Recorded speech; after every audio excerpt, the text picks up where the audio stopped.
Hello guys, welcome back to my YouTube channel. ඉතින් ඔන්න මම අද වෙනස්ම විදිහේ වීඩියෝ එකක් අරගෙන කාලයකට පස්සේ ඔයගොල්ලන්ව හම්බෙන්න ආවා. මම අද අරගෙන ආවේ බර්ත්ඩේ කාඩ් එකක් හදන වීඩියෝ එකක්. ඉතින් Pinterest එකෙන් බලලා තමයි මම මේ බර්ත්ඩේ කාඩ් එක හදන්න බැලුවේ. මම ඔයාලට පෙන්නන්නම්කෝ Pinterest එකේ බර්ත්ඩේ කාඩ් එකයි මම හදපු බර්ත්ඩේ කාඩ් එකේ තියෙන වෙනස සහ මම කොහොමද Pinterest එකෙන් බලාගෙන මේ බර්ත්ඩේ කාඩ් එක හැදුවේ කියලා. ඉතින් මම ඔයගොල්ලන්ට ඒක පෙන්නන්න ඕනේ නිසාම Pinterest එකේ බර්ත්ඩේ කාඩ් එකකුත් මේකට ඇඩ් කරා.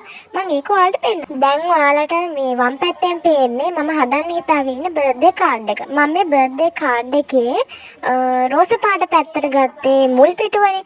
ඉතින් ඒක නම් Pinterest එකේ තිබ්බ නැහැ.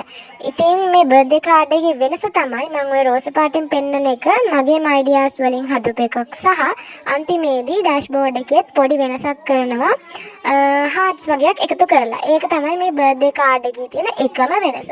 නැත්තම් මේක Pinterest illustrated තමයි. මේ බර්ත්ඩේ කාඩ් එක මම හදන්නේ මගේ හොඳම යාළුවෙක්ට. ඉතින් අපි දැන් grade 11 වලනේ ඉන්නේ. අනික අපි තව ටික කාලයක් ඉස්කෝලේ ඉන්නේ. අපි ඔක්කොම එකට. අන්න ඒ නිසා මං හිතුවා මේ ආරොද්දේ මගේ යාළුවෝ ඔක්කොමලට මගේ අතින්ම හදපු handmade gifts තමයි දෙන්න කියලා. අපි වෙනම group එක එකතු වෙලා ඒගොල්ලොන්ට personal gift එකක් අරන් දෙනවා. ඒ විතරක් නෙවෙයි ඉතින් මගෙන් මොකක් හරි ස්පෙෂල් දෙයක් වෙන්න ඕනි නිසා කියලා තමයි මම හිතුවේ මේ විදිහට handmade gift එකක් හැමෝටම මගේ අතින් දෙන්න. මම හරිම ආසයක් තමයි මේ විදිහට මගේ අතින්ම හදපු තෑගි ගොඩක් අයට තෑගි කරන්න. මං ආදරය කරන කට්ටියට මගේ අතින් හදපු මේ වගේ ලස්සන චූටි items දෙන්න තමයි මං ගොඩක් කැමති. ඒකෙන් මං කැමතිම පාට එකක් තමයි birthday cards කියන්නේ.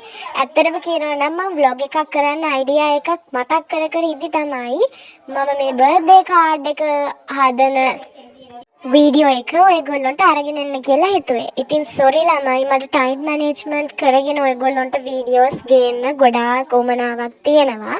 දැන් ඉතින් වීඩියෝ එකේ end එකටත් අපි ලං වෙලා ඉන්නේ. මං හිතනවා ඔයාලා මේ වීඩියෝ එක enjoy කරන්න ඇති කියලා. Thank you so much. YouTube එකේ මගේ videos බලන හැමෝටම මං ආදරේ. අරලිය මල් පාවී ඇවිදින්